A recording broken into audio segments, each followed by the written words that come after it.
특세 기간 때 은혜 많이 누리셨죠? 정말 설교의 대가 위대하신 분들이 오셔서 하나님 말씀을 참 전해주면서 그게 참 큰 은혜다라는 생각을 하면서 우리 교회 성도들이 얼마나 복된 인생을 살고 있나라는 것을 깨닫게 되었는데요. 제가 지난주 특세하면서 금식했다고 했잖아요. 성령 충만 받으려고 금식을 했는데 그 안수기도 때 목요일이었을 거예요. 목요일 금요일 날 안수기도를 하는데 손이 떨리는 거예요.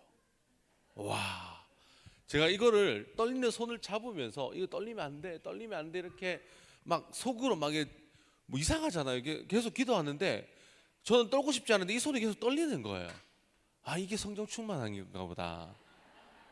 이게 3일 동안 금식할 때는 아무런 증상이 나타나지 않았는데 손이 떨리는 걸 보면서 아, 이게 충만함의 증표인가 보다 하나님이 보여주신. 그래서 막 떨고 기도해서 이제 아내한테 얘기했죠. 여보, 내가 오늘 정말 신기한 걸 경험해 왔는데 내가 살면서 이런 경험을 해본 적이 없어. 뭔데? 이러길래 성도님 머리에 딱 얹고 기도를 하는데 이 손이 막 떨리기 시작하더니 뭐 성령이 불같이 임하는 거야 막 이렇게 얘기를 했거든요. 저희 아내가 뭐라고 얘기하는지 아십니까? 그거 밥 못 먹어서 그런 거라고. 성령의 역사가 아니라 네가 지금 배고파갖고 그게 증상으로 나타나서 지금 막 손이 떨린 거라고 이렇게 하는 거예요. 뭐 그래 됐든 저래 됐든 그렇게 진짜 신기한 경험을 했어요. 그래서 근데 그 말을 생각해 보니까 그럴 수도 있겠구나. 내가 못 먹어서 이렇게 기도하다 보니까 갑자기 손이 떨릴 수도 있구나. 근데 손을 내리면 또 괜찮아. 손만 대면 그래. 뭐지? 라고 하는 그런 해프닝, 웃지 못할 해프닝도 있었습니다. 아무튼 우리 삶 가운데 성령 충만한 인생이 여러분의 인생이 되시기를 간절히 소망합니다. 여러분 영화 자주 보시나요? 영화 요즘 최근에 본 영화 뭐가 있을까요? 공조 봤다. 그래도 있네요. 좀 한 10분 정도 되시는 것 같다. 이분들은 문화생활을 잘 즐기고 있는 분들이에요.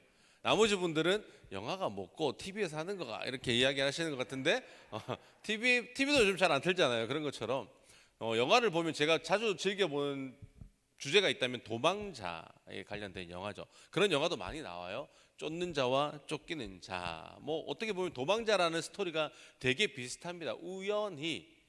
우연을 가장한 내가 어떤 범죄자가 되어서 그 짜여진 각본 속에 도망을 갈 수밖에 없는 상황, 아니면 혹은 내가 죄를 범했거나 내가 어떤 사건에 연루되어서 도망가야 되는 그런 상황, 뭐 그런 상황, 누군가 파놓은 덫에 걸려서 도망가는 상황, 뭐 이런 상황들이 영화에서 그려면서 우리를 덫에 빠뜨리게 하죠. 그러면서 도망가고 또 그 도망자를 쫓아오는 형사들, 뭐 혹은 조폭들, 뭐 이런 게 영화에 나오는데요. 그 영화를 보면요, 도망자가 아무리 도망갈 수 있는 만큼 도망을 가요. 그런데 결국 그들의 말로는 어떻게 됩니까? 잡혀요. 잡혀서 대치해서 싸우면서 누군가 죽든지 그렇게 결론이 나는 것이 도망자의 영화의 마지막 엔딩이죠. 그걸 보면서 이 땅에 안전한 곳은 없다. 도망자의 인생으로 살아가지만 결국은 어떻게 돼요? 그 모든 것들이 잡히고 엔딩이 막을 내리는 것. 안전한 곳은 우리의 삶 가운데 없다라는 생각을 제가 하게 되었습니다. 우리 전도대 성도 여러분, 하나님을 떠난 자들을 잡으러 가는 것과 그리고 하나님 곁에 절대 오지 않겠다라고 피해가 있는 그 도망자들을 잡으러 가는 그 역할을 누가 하는 거예요? 전도대가 하는 거예요. 그러니까 약간 도망자 영화나 우리나 똑같아. 마귀에 이끌려서 마귀에 세속화되어서 세상적으로 나가 있는 그들을 지금 도망가고 있는 거예요. 하나님 손에 안 잡히려고. 그러니까 하나님 손에 안 잡히려고 하는 자들을 어떻게든 잡으려고 달려가는 누가? 전도대. 그러면 결국 그 영화의 말로도 결국은 잡히잖아요. 피할 곳이 없잖아요. 그러면 여러분 인생 가운데도 도망자의 역할을 감당하면서 우리가 쫓아가는데, 그러면 결국 그 잡으려고 하는 그 자가 잡힐까요? 안 잡힐까요? 결국은 잡히게 돼 있다라는 거예요. 그런데 그 잡히기 전에 세상 속에 살다 보니까 마귀가 5만 가지의 덫을 누구께 가지 못하도록, 하나님께 가지 못하도록 수많은 덫을 다 놓는 거예요. 그 덫에 걸려가지고 우리가 잡으려 해도 잡혀요, 안 잡혀요? 안 잡히는 거예요. 그런 인생을 살고 있는 거죠. 어떻게 보면 쫓기는 자와 쫓는 자의 삶이 우리 인생이 아닌가. 여러분 잘 쫓고 계십니까? 도망자 역할에서 가장 중요한 게 뭐냐면 여러분 포기하면 안 돼요. 포기하는 순간 도둑놈은, 생명을 잃은 자는 멀리 도망가요. 그런데 우리가 끝까지 쫓아가면 결국은 어떻게 된다? 잡게 되는 역사가 여러분 삶 가운데 펼쳐지는 거예요. 여러분 지금도 우리는 열심히 쫓아가고 있습니다. 안 믿는 영혼들에게. 그 영혼들이 잡힐 때까지 잡힐 것 같은데, 맞죠? 한 것만 하면 딱 잡힐 것 같은데, 마귀들은 이 한 움큼 잡힐 것 같은 위치에서 팍 저쪽으로 갖다 놔요. 그럼 우리는 어떻게 해야 돼요? 어떻게 해야 돼요? 하나님께 잡혀야죠. 하나님 잡아서 우리를 저쪽 던지면 도망치는 놈 바로 앞에서 기다릴 수 있어요. 내 힘으로 막 쫓아가봤자 소용이 없어. 하나님이 나를 던져줘야 돼. 어디에? 그들이 도망치는 골목에 딱 그곳에 딱 서 있게 만드는 그런 역사가 여러분 삶 가운데 펼쳐지기를 간절히 소망합니다. 다윗의 인생에서 수식어 하나를 꼽으라면 도망일 거예요. 도망. 다윗은 왜 그래 도망을 다녀야 되는지. 그가 도망 다니는 횟수로만 봐도 거의 한 10년 정도 도망자의 인생을 살지 않습니까? 참 이상해요. 근데 다윗이 도망자의 삶을 살아야 될 만큼의 죄를 지었을까요? 아니죠. 죄를 짓지도 않았어요. 그냥 그는 기름 부음을 받은 그 순간부터 어떤 자로 살아가는 거예요? 도망자로 광야로 내모는 인생을 살아가는 겁니다. 아무 잘못도 하지 않았다는 거예요. 하지만 주변의 사울과 다윗을 노래하던 여인들 때문에 결국은 그가 도망가게 된 거예요. 그래서 여기서 깨달은 게 한 개 있다면 노래 잘하셔야 돼요, 여러분. 노래를 정말 잘하셔야 돼요. 박춘성 목사가 설교를 잘한다고 해서 여러분들이 함부로 노래하고 다니면 안 돼요. 그럼 어떻게 되는 거예요? 저는 도망가야 되는 거예요. 노래 잘하는 이 여인 때문에 어떻게 보면 다윗의 인생이 꼬인 거잖아요. 노래 잘못해가지고. 다윗은 뭐예요? 다윗은 만만이잖아요. 사울은 천천히고 다윗은 만만. 바꿨으면 사울은 만만이요 다윗은 천천히 이러면 다윗이 도망갈 일이 없다니까요. 그런데 너희 여인들이 노래를 너무 잘해가지고 다윗은 만만, 사울은 천천 하니까 어떻게 그의 말로 인생이 10년 동안 도망자 인생을 살아가는 거죠. 그러면서 그에게 따라붙은 수식어가 하나 있는데 그게 뭐냐면 외로움이에요. 외로움. 도망자는 외롭다. 여러분 하나님을 떠난 자도 외롭다. 연결이 되죠. 도망자의 삶을 살았던 다윗, 그의 인생 가운데 피하며 살았지만 그의 인생 가운데 채워지지 않는 한 가지가 뭐였냐면 외로움이었어요. 외로움. 그 인생을 보세요. 성경에 등장할 때 그는 어떤 자로 등장을 하나요? 목동으로 등장을 하죠. 아버지마저도 그를 어떻게 했다? 아버지마저도 다윗을 버렸죠. 그래서 홀로 아무도 지키지 아니하는 그 목동의 역할을 감당하게 했습니다. 사실 이새에게는 자녀들도 많았지만 돈도 많았어요. 굳이 다윗에게 목동일을 시킬 필요가 있었을까요? 없었을까요? 없었죠. 왜냐하면 돈이 있으니까 그 목동을 치는 일은 정말 노예들이 하는 일이었거든요. 언제 사자나 곰, 성경에도 그렇게 다윗이 고백하잖아요. 내가 사자와 곰에도 잡혀 죽을 뻔했지만 그 양이 잡혀가는 걸 보면서 누구와 싸웠다는 거예요? 사자와 곰하고도 싸워서 내가 이겼다라고 할 만큼 위험 수당이 그렇게 펼쳐진 인생, 그런 광야 속에서 홀로 그는 견뎌야만 했던 거죠.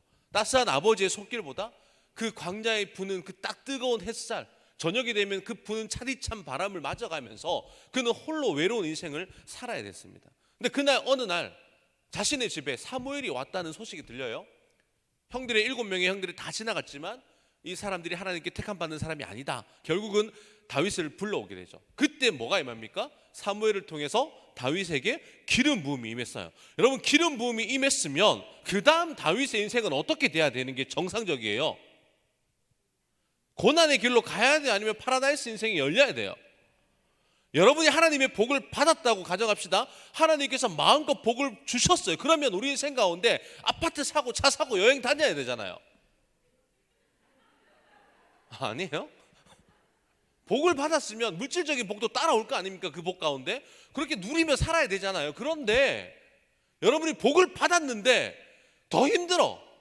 복을 받았는데 도망쳐야 돼. 경산중앙교회에서 은혜를 누렸는데 나는 지금 집도 팔리고 막 다 팔렸어. 아무것도 남겨진 게 없어.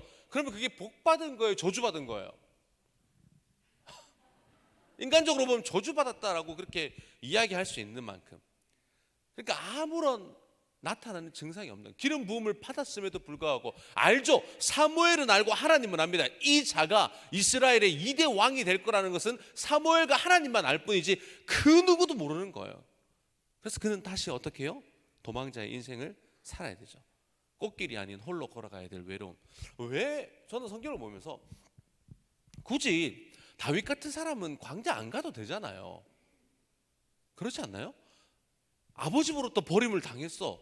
어릴 때부터 이미 버려진 인생, 외로움을 극복하면서 견디면서 할 수 있었던 이유가 뭐냐면 다윗이 그 광야 속에서도 뭘 했다는 거예요.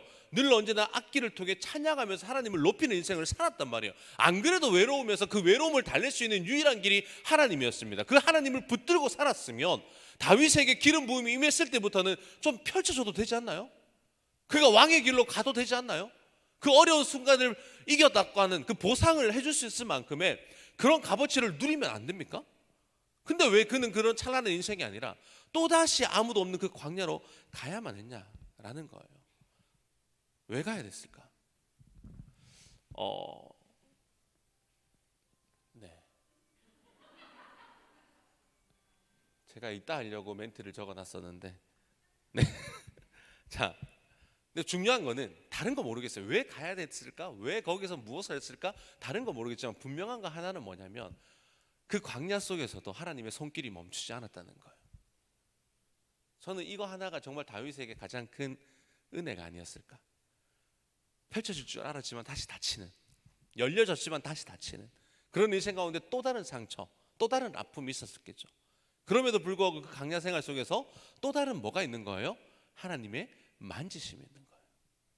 여러분, 버려진 것 같은 인생도 그 순간에 가보면 하나님께서 거기서부터 다시 시작하는 은혜를 다윗에게 그리고 우리에게 주시더라. 다윗은 광야에서 어떤 훈련을 받았을까요? 하나님께서 왜 그를 광야로 내모셨을까? 어떤 이유인지는 정확히 알 수 없지만 확실한 것은 하나님이 다윗을 지킨다는 거예요. 여러분들이 지금 직면하고 있는 그 상황, 그 현실, 말할 수 없는 그 처참함, 그 가운데서도 제가 명확하게 한 가지 이해한다면, 할 수 있다면, 여러분에게 조언을 할 수 있다면, 여러분 상황 속에서도 하나님은 지금도 여러분들을 지키고 계시다는 겁니다. 그 사실을 믿어 의심치 않는 여러분들 되시기를 간절히 소망합니다. 그 광야를 통해 다윗에게 무슨 일이 펼쳐지는가, 오늘 거기에 대한 이야기들을 살펴볼 텐데요. 광야를 통해 다윗은 믿음의 동력자들을 만납니다. 그러니까 이 땅의 인생을 살아갈 때 홀로 사는 게 아니라 누구를 붙여주기 위한 하나님의 방법이었다는 거예요. 동력자, 믿음의 동력자, 함께할 수 있는 동력자를 여러 명들을 다윗은 광야를 통해 만나게 되는 거예요. 그가 10년 동안 광야 생활을 했다고 했잖아요. 누구를 먼저 배웠냐면 그 광야 속에서도 친구보다 그가 먼저 만난 분이 계셨는데 그분이 바로 하나님이었습니다. 그러니까 하나님을 먼저 만나는 통로가 광야였던 거예요. 하나님을 보면서 하나님이 어떤 분이신지, 하나님이 얼마나 섭리가 위대하신지, 어떻게 세상의 지혜를 하나님으로부터 공급받을 수 있을지, 그가 홀로 방치된 곳에서 누구를 깨달았냐면 하나님을 깨달은 거예요. 여러분, 우리 인생 가운데 이게 가장 큽니다. 우리 인생 가운데 고난은 우리가 힘들어하면 고난으로 끝나지만 그곳에서 하나님을 발견하는 그 지혜가 여러분 가운데 펼쳐져야 된다는 거예요. 여러분, 다른 배움의 학식이 아니었습니다. 왕으로서 세워야 될 그런 여러 가지 다양한 전문 지식이 아니었다니까요. 왕이 되기 전에 그가 배워야 될 것은 하나님이었어요. 여러분 인생 가운데 이 하나님을 먼저 배우셔야 됩니다. 하나님을 모르면 아무것도 안 돼요. 내가 하나님을 믿는다라고 하는 그 의미가 무엇인지, 내가 홀로 그곳에 방치된 곳 같은 그곳에 버려진다 할지라도 거기서 하나님을 만날 수 있다면 우리 인생은 반전이 일어나는 겁니다. 광야는 여러분 예측한 대로 되어질까요? 되어지지 않을까요? 안 되어져요. 무슨 일이 발생할지 모르는 거예요. 인생도 마찬가지죠. 여러분, 예측한 대로 지금 살아서 그 남편 만나서 그 자녀들 놓고 손자 손녀들을 놓고 지금 잘 살고 계신가요? 아니면 예측하지 못한, 전혀 예상하지 못한 그 남자를 만나서 쎄파시게 고생하고 손자 손녀를 낳았지만 또 내가 예상하지 못한 사위를 놓고 며느리를 놓고 그렇게 살아가고 계신가요? 예상한 대로 나는 살아왔다. 아무도 없군요. 인생은 계획대로 되지 않는다. 광야도 마찬가지, 계획대로 되지 않는 거예요. 그러니까 당장 눈앞에 어떤 일이 발생되는지 모르는 거잖아요. 우리가 지난주에 그런 일들이 벌어질 줄 알았겠냐고요. 어제 뭐 이슈를 돌리려고 한 건지 모르겠지만 잠시간에 뭐 미사일 쏘고 이랬잖아요. 그런 일이 생길지, 앞으로 이게 전쟁으로 전개될지 아무도 모르는 거예요. 이런 불분명한 인생을 살면서 그럼에도 불구하고 우리가 무엇을 놓치면 안 되냐면 기도의 끈을 잡아야 된다는 거예요. 여러분, 기도의 끈을 잡을 수 있는 여러분들 되기를 간절히 소망합니다. 기도가 이루어지기까지 반드시 필요한 게 하나가 있다면 그건 하나님의 역사예요. 기도에는 하나님의 운행하심이 있어야 돼요. 내가 말만 한다고 기도가 되죠. 되는데 하나님의 운행하심이 없으면, 역사가 없으면 우리 가운데 응답이 되어지지 않는다는 겁니다. 하나님은 우리를 기도를 통해 일하시게 만드시는데 하나님의 역사보다 더 중요한 게 한 가지가 있다면 그 역사가 이루어질 수 있도록 거기에 걸맞는 우리가 준비되어야 된다는 거예요. 그 삶을 살아내어야 된다는 거죠. 다윗이 사무엘상 23장에 보면, 초반에 보면요, 도망자 신분에서 이제는 조금은 숨을 고를 수 있는 곳으로 이동을 합니다. 그 장소가 어디였냐면 바로 그일라 성이었어요. 그일라 성은 사울을 피해 어느 정도 숨을 고를 수 있는 그런 여건이 있었거든요. 그런데 어느 순간 갑자기 그일라 땅을 또 떠나야만 하는 상황이 된 거예요. 이제 여기 와서 좀 쉬려고 하는데 갑자기 또 사울의 군대가 쳐들어온대요. 왜 그가 그일라 성을 또 떠나야 됐냐면 당시 놉당에 다윗이 머문 적이 있었거든요. 놉당에 머물고 있으면서 제사장 85명이 그의 가족들과 함께 누구에 의해 몰살당합니까? 사울에 의해서 몰살당합니다. 그러니까 지금 그일라 땅에 머물러 있으면 사울이 쫓고 있잖아요. 자신은 도망치면 됩니다. 600명의 군대와 함께 도망치면 되지만 누가 또 피해를 입어요? 그일라 성 사람들이 또 다 죽게 되어지니까 다윗은 도망자 신분임에도 불구하고 늘 언제나 배려하는 인생을 살았어요. 도망자임에도 누구를요? 그 영혼들을 아끼면서 배려하는 인생. 그러니까 그 신념이 다윗에게 고스란히 묻어났던 겁니다. 여러분, 킹스맨이라는 영화를 보면 거기 콜린 퍼스가 아주 유명한 대사를 하죠. 매너가 사람을 만든다. 그러니까 어떤 상황 가운데서도 이 매너의 품격을 가졌던 사람이 누구냐면 다윗이에요. 저는 이 다윗의 품격이 여러분들에게 고스란히 전가되기를 간절히 소망합니다. 옆 사람 보면서 매너가 있는 사람입니까? 없는 사람입니까?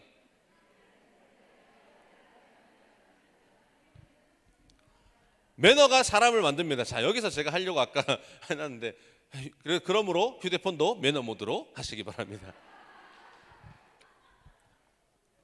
제가 감기가 걸려가지고 죄송해요. 지금 발음도 막 꼬이고 목 감기가 들어가지고 목이 너무 아픈 상태라서 제가 막 소리치고 싶은데 그러지 못하는 상황 양해해 주시기를 바랍니다.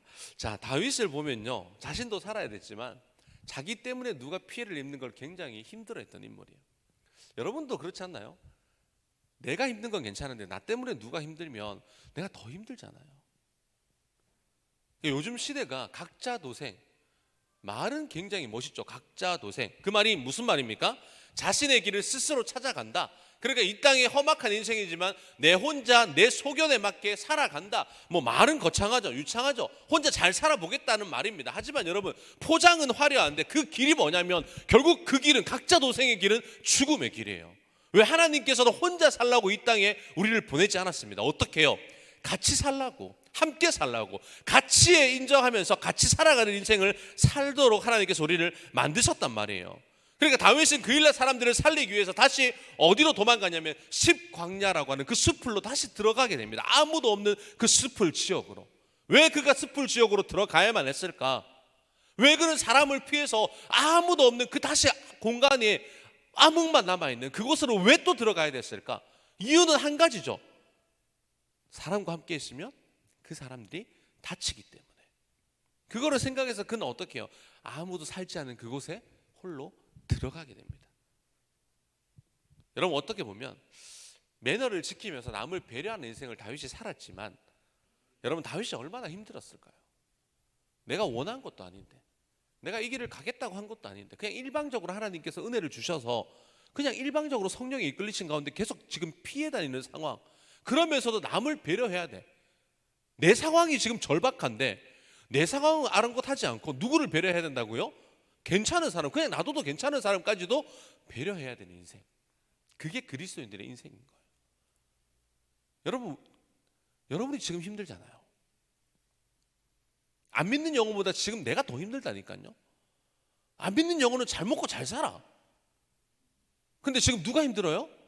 나는 먹지도 못하고 잘 살지도 못하고, 근데 복음을 전해야 되고, 교회에 왔더니 일은 하나만 시키는 게 아니라 일타쌍피를 넘어 곱하기.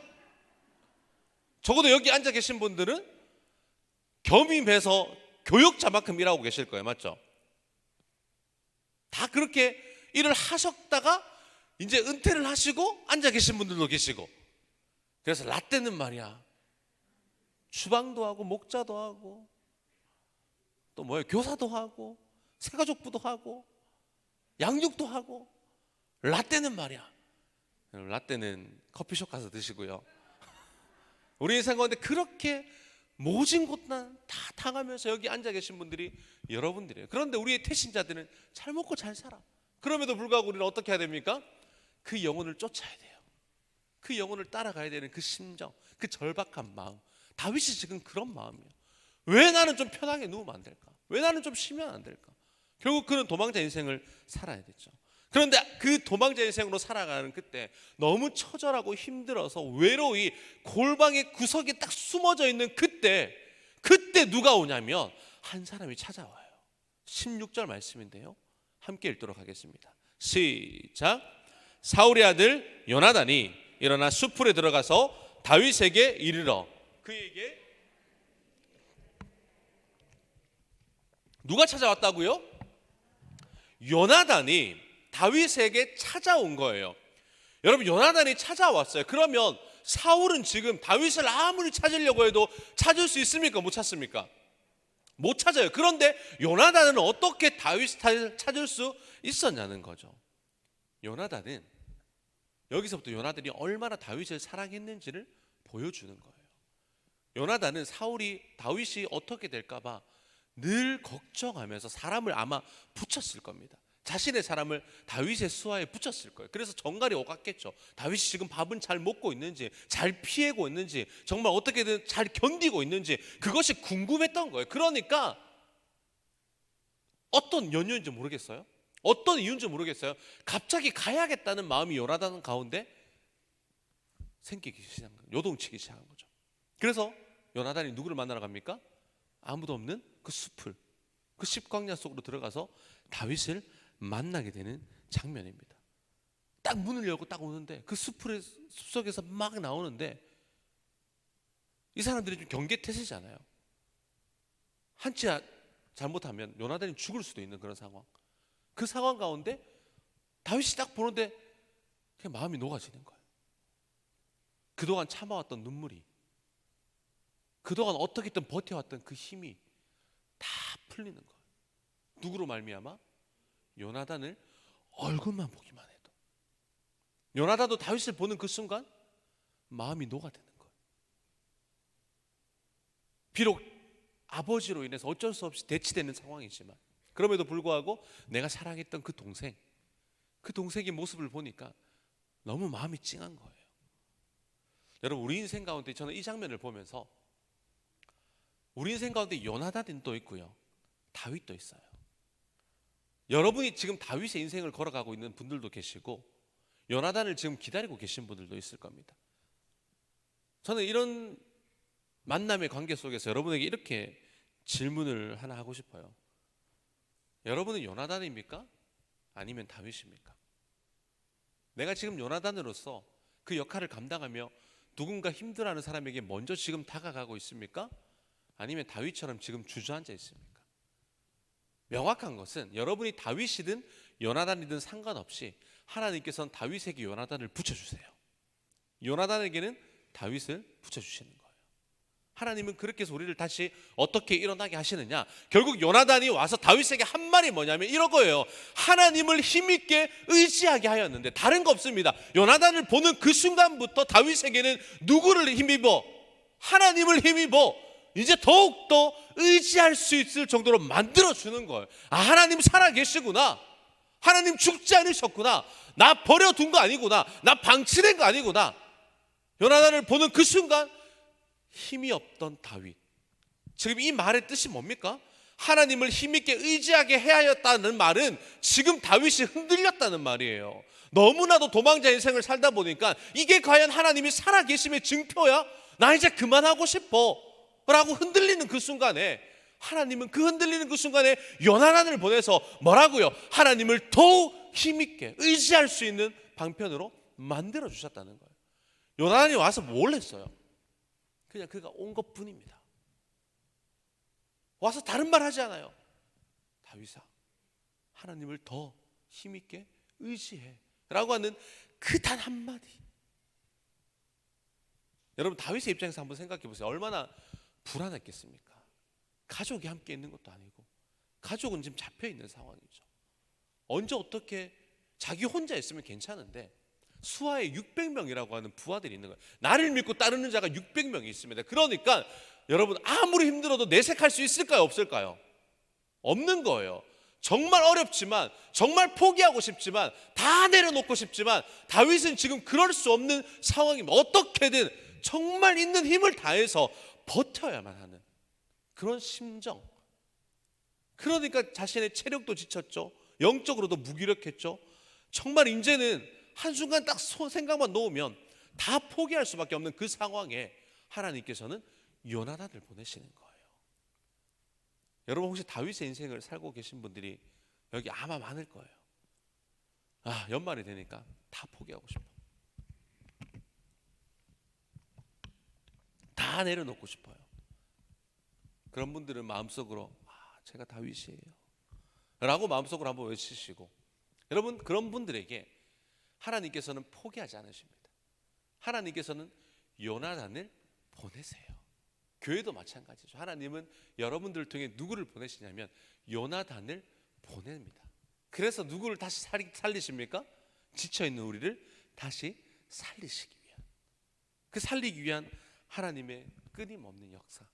저는 그 역사가 여러분을 다시 소생케 되는 역사가 되어질 줄 믿습니다. 여러분, 우리 자녀들 한번 보세요. 자녀들 어느 정도 키웠어요. 그래서 이 아이가 학교에 가고, 아빠 저희 뭐 한번 해볼게요, 사업을 한번 해볼게요. 엄마, 내가 진짜 힘들지만 뭔가 하면서 뭔가 한번 취업도 해보고 열심히 살아볼게요 라고 엄마에게 아빠에게 그렇게 이야기하고 이 아이가 막 사회로 나갑니다. 사회로 나갔더니 세상이 호락호락합니까? 다 무너지는 거예요. 다 무너지면서 말할 수 없는 채무, 말할 수 없는 빚, 말할 수 없는 상황. 그 상황에 놓일 때 부모가 하는 게 뭐예요? 아빠가 하는 말이 뭡니까? 그 자녀에게 찾아가서 뭐라고 해요? 괜찮아, 아빠가 해결해 줄게. 괜찮아, 엄마가 해결해 줄게. 괜찮아, 실수할 수 있어, 넘어질 수 있어. 그게 누구의 심정이에요? 부모의 심정이에요. 버티는 거예요. 왜? 내가 넘어지는, 내까지 넘어지는 모습을 보이면 이 자녀 인생에서는 다 잃은 거기 때문에 나도 힘이 없지만 버티는 겁니다. 누구 때문에? 자녀 때문에. 지금 다윗이 그런 심정이에요. 버텨야 돼요. 망한 것 같고 끝난 것 같고 이제 다시 기사회생이 될 수 없는 그런 상황 같지만 다윗은 버텨야 됩니다. 그 버티게만 하는 그 인생 가운데 하나님께서는 힘을 불어 넣어 주시더라. 지금 버티고 계신 사랑하는 전도대 성도 여러분, 분명히 하나님께서는 여러분들에게 요나단을 보내실 겁니다. 요나단을 보내셔서 어떻게 해요? 다시 호흡을, 생기를 그 콜에 불어 넣으시면서 우리 인생 가운데 생명이 되어지는 그 역사가 우리 가운데 일어날 줄 믿습니다. 마른 뼈들 가운데 생기를 불어넣었더니 그 뼈가 살아났던 것처럼 죽어가는 내가, 하나님께서 누군가를 통해 위로의 말로, 격려의 말로 우리를 살리실 겁니다. 그리고 17절 말씀에 보니까 이렇게 얘기해요. 곧 요나단이 그에게 이르기를 두려워하지 말라. 두려워하지 말라. 두렵죠. 왜 안 두렵습니까? 두렵다는 걸 요나단도 알았던 거예요. 얼마나 힘들어할지 알았던 거예요. 그러니까 다른 말보다 요나단이 하는 말이 뭐예요? 두려워하지 말라. 그게 곧 누구의 음성으로 들리는 거예요? 하나님의 음성으로 들리는 거예요. 여러분, 두려워하지 않는 여러분들의 인생이 되어지기를 간절히 소망합니다. 내가 더 여호와를 힘있게 의지할 수 있는 비결 하나가 뭐냐면 두려워하지 않는 거예요. 누가 그렇게 이야기하는 거예요. 사랑하는 아무개 집사야, 아무개 권사야, 너 힘들지? 너 두려워하지 마. 내가 해결할게. 내가 해결할 거야. 그 아버지의 심정으로, 아빠의 심정으로, 엄마의 심정으로 하나님께서 여러분의 삶 가운데 찾아오셔서 네가 하는 거 아니야, 내가 할 거야, 더 두려워하지 마 라고 분명하게 말씀하시는 거예요. 이 말씀을 들을 수 있는 여러분들의 인생이 되어지기를 간절히 소망합니다. 여러분, 요나단이 누구예요? 가만히 있으며 사울에 이어서 자기가 왕이 될 수 있는 사람입니다. 자신의 신분까지 다 포기하고 굳이 다윗에게 와서 지금 다윗을 죽이면 아버지와의 그 껄끄러웠던 관계까지도 회복될 수 있는 그런 상황. 그럼에도 불구하고 아버지와 관계가 어찌 되었던 내가 다윗과 맺은 그 언약 때문에, 여러분, 이 언약은 골리앗을 쓰러뜨리고 나서 다윗과 요나단이 언약을 맺어요. 근데 이 언약은 증인이 없습니다. 깨도 누구 하나 뭐라 할 수 없는 그런 언약이에요. 그런데 이 언약이 왜 유효한가? 그들은 늘 언제나 하나님 앞에서 살았던 인물이기 때문이에요. 다윗도 인생에 하나님 앞에서, 요나단도 누구의 인생에? 자신의 인생에 하나님 앞에서. 여러분, 이 말이 좋아 코람되어져 하나님 앞에서 산다는 게 쉬운 일이 아니에요. 저는 이 설교를 준비하면서 나는 과연 하나님 앞에 살고 있는가? 못하겠더라고요. 내 모습 보면 내가 어떻게 하나님 앞에 사는 거야? 라고 여러분 앞에 당당하게 이야기할 수가 없는, 하나님이 까발리면 정말 말할 수 없는 그 허물이 드러날 수밖에 없는 존재. 근데 제 인생뿐만 아니라 우리 인생 모두가 그렇지 않나요? 하나님 앞에 살아간다는 것 자체가 두려움이 공존하는 겁니다. 좋은 말이죠. 하나님 앞에 살아가니까 하나님이 함께 하시고 보호하신다고 하는 그 위대한 그 포장이 있지만 사실 진짜 내 인생을 되돌아보면 두려운 말이에요. 그럼에도 불구하고 우리가 두렵지만 가야 하는 이유가 뭡니까? 그 길을 예수님께서 우리를 위해 놓으셨기 때문에, 그 두려움을 뛰어넘어 우리에게 길을 다시 연결해 주신 분이 예수님이기 때문에. 하나님 두려운 분 맞습니다.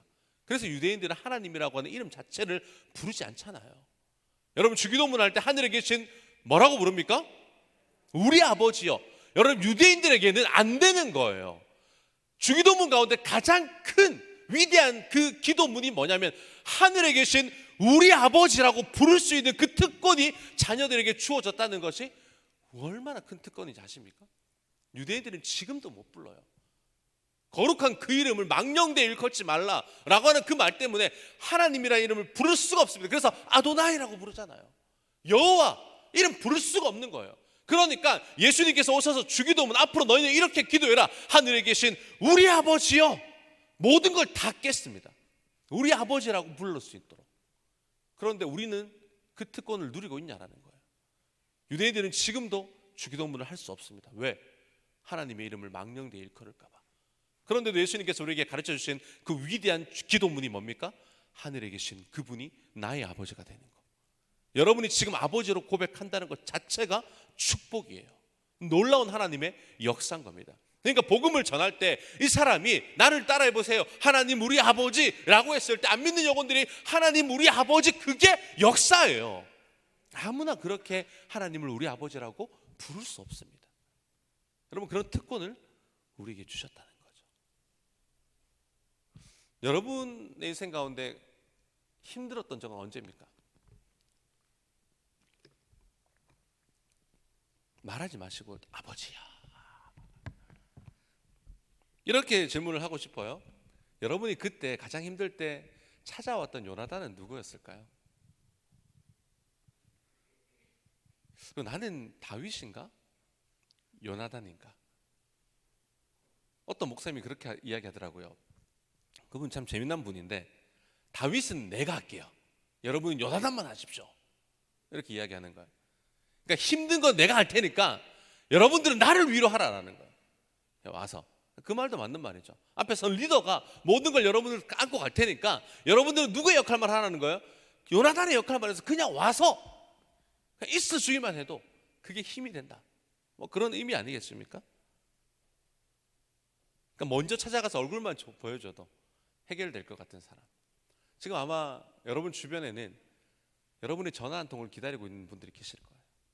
그냥 이 벨소리가 한번 울렸을 뿐인데 마음이 딱 녹아지는 그런 분들이 분명 계실 겁니다. 저는 그분들에게 우리가 실천사항으로 한다면 전화 한 통 할 수 있는, 누군지 모르지만 전화 한 통 할 수 있는. 여러분 보세요. 요나단이 자기 생각으로 갔어요. 자기 생각으로 다윗을 찾으러 갔단 말이에요. 자기 생각으로 다윗에게 찾아가서 여호와를 힘있게 의지해, 너 하나님 의지해야 돼, 그리고 두려워하지 말라 라고 이야기를 한 거예요. 그리고 요나단 나왔어요. 자기 생각을 가지고 말을 냈고, 자기 생각을 가지고 찾아갔고, 자기 생각을 다 주입시켜서 이야기했지만 먼 훗날 이걸 보았을 때 내 생각이었지만 그 생각을 통해 누가 역사하셨습니까? 하나님이 일하신 거예요. 때로는 내 생각으로 일하는 것 같지만, 내 생각으로 사역하는 것 같지만 결국은 그것이 하나님께서 선용하여서 일을 하시더라. 하나님의 역사가 되는 겁니다.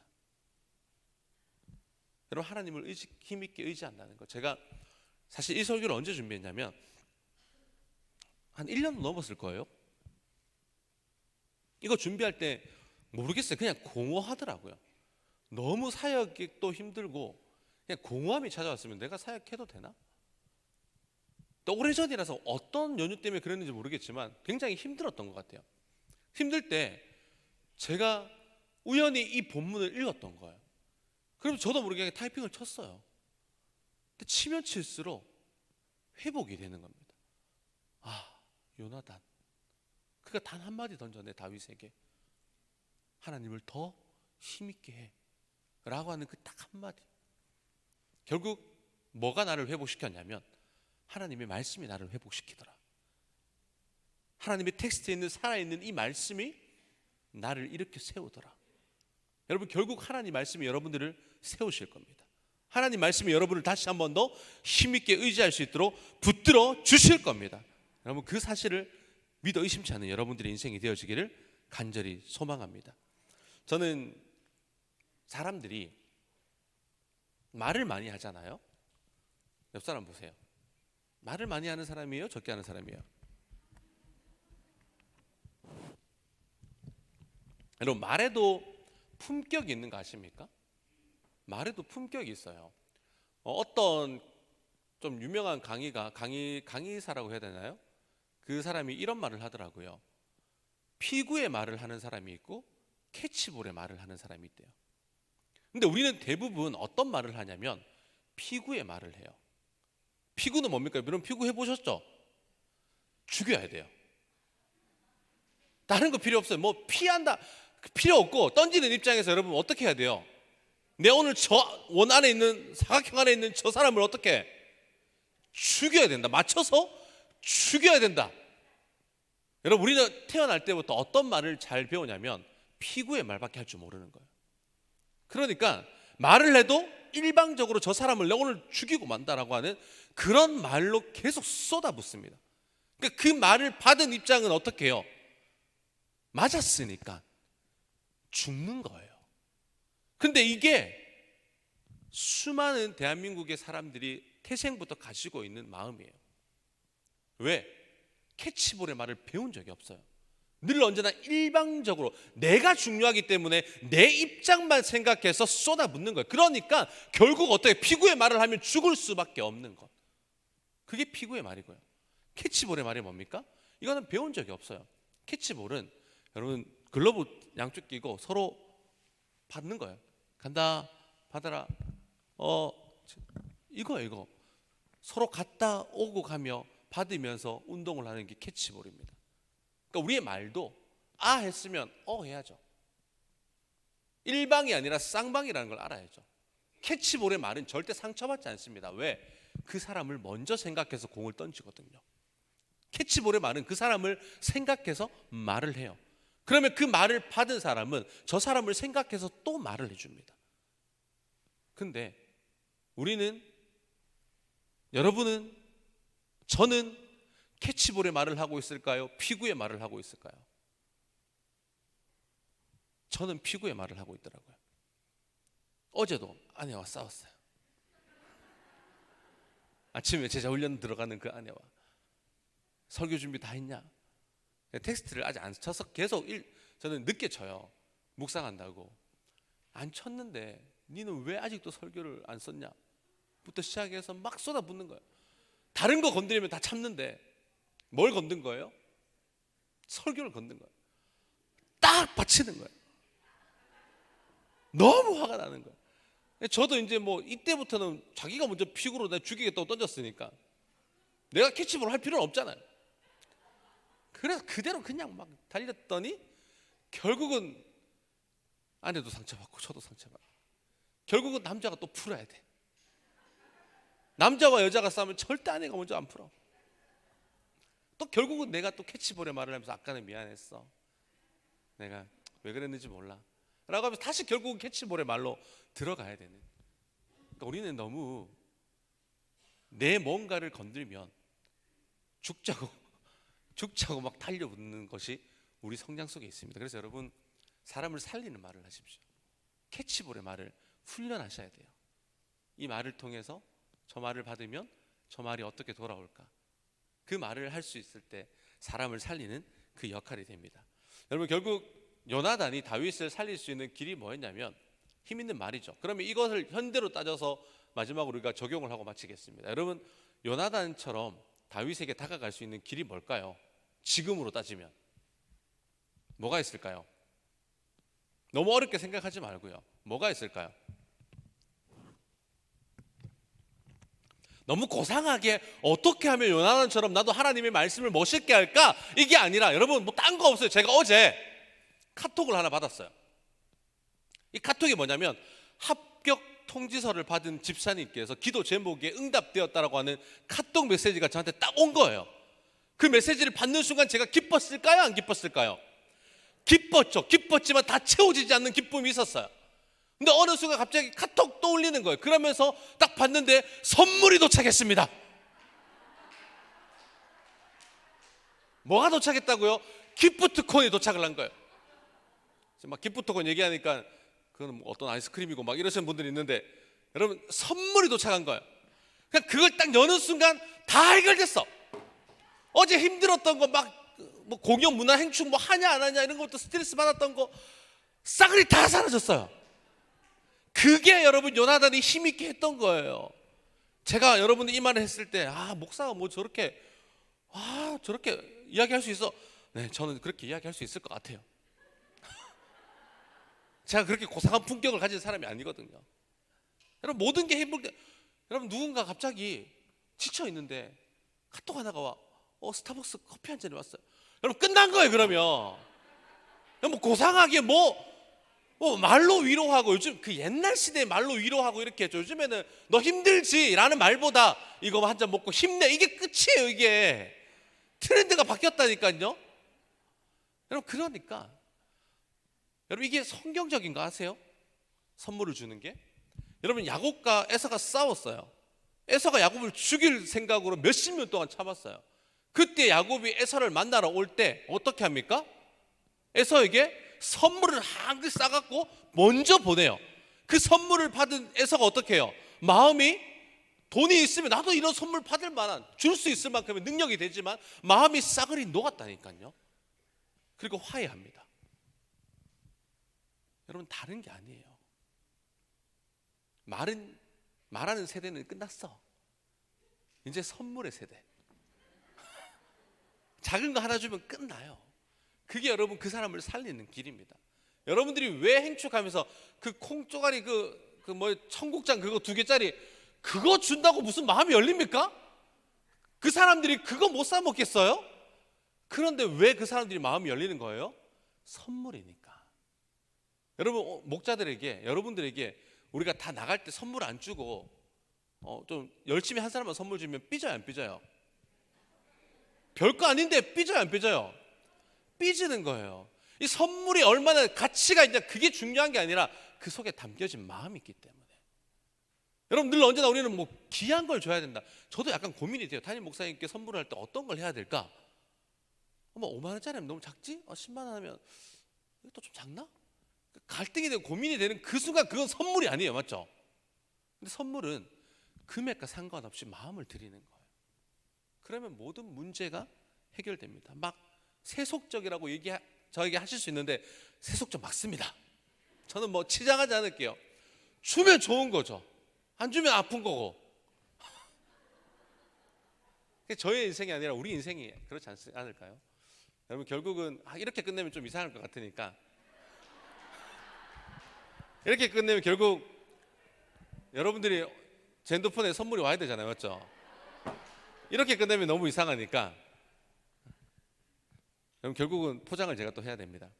마지막 한 가지 포장을 하고 마칠게요. 저는 여러분들의 전화 한 통이면 충분하다고 생각해요. 여러분 전화 한 통, 문자 한 통이면 저는 충분하다고 생각합니다. 제가 이 설교 준비하면서 어제 좀 울었던 적이 있어요. 왜 울었냐면 어떤 목사님 설교 듣는데 이걸 다 싸그리 한 방에 해결할 수 있는 비결이 뭐냐면 사랑이라는 거예요. 결국 사랑하기 때문에 요나단이 사랑하기 때문에 나아갔다. 근데 이 사랑은 여러분 지식에는 수준이 있습니다. 만약에 담임 목사님을 제가 여기 앉혀놓고 설교를 하면 비교가 돼요. 저분의 지식과 저의 지식이. 다른 어떤 위대한 학자를 앉혀놔도 비교가 됩니다. 수준 차이가 있기 때문에. 근데 사랑에는요 수준 차이가 없습니다. 어린아이나 어른이나 그 사랑에는 동등돼요. 그래서 성경은 어린아이와 같은 자가 천국을 갈 것이다, 바라볼 것이다, 그렇게 말씀을 하는 것처럼 사랑에는 여러분 모든 게 포용이 됩니다. 제가 어떤 분이 오늘 아침에도 문자가 왔더라고요. 저를 위해 기도해 주는 문자가 왔더라고요. 그거 봤는데 마음이 찡한 거예요. 내가 곰곰이 생각해 보니까 목사들이요 여러분들을 위해 기도는 많이 해줬죠. 눈물 흘려가면서 여러분들을 위해 기도는 많이 했는데 정작 누구 한 분이 와서 목사님 제가 기도해 드릴게요 라는 사람이 한 명도 없더라고요. 제가 언제 기도 받아봤지? 그 생각이 들면서 담임 목사님은 누군가에게 언제 기도 받아봤을까? 늘 언제나 기도를 해주는 역할이 있다 보니까 많이 힘들었겠다. 그게 우리의 길이기도 하지만 때로는 내가 살기 위해서 누군가 나를 위해 기도해 줄 때 그게 또 힘이 되지 않을까. 그래서 저도 여러분들을 위해 기도하고 여러분들도 저를 위해 기도해 줄 때 그게 우리를 살게 하는 힘이 아닐까요? 그래서 여러분 그 영혼들에게 기도해 줄 수 있는 여러분 되시기를 간절히 소망합니다. 그래서 한 통의 전화로 한 통의 문자로 그 마음을 다시 여호와께서 힘있게 하였더라, 여호와께서 사랑하는 내 딸을, 사랑하는 내 아들을, 지쳐있는 내 동역자를 힘있게 하였더라, 그 메시지를 받을 수 있는 여러분들이 되어지기를 간절히 소망합니다.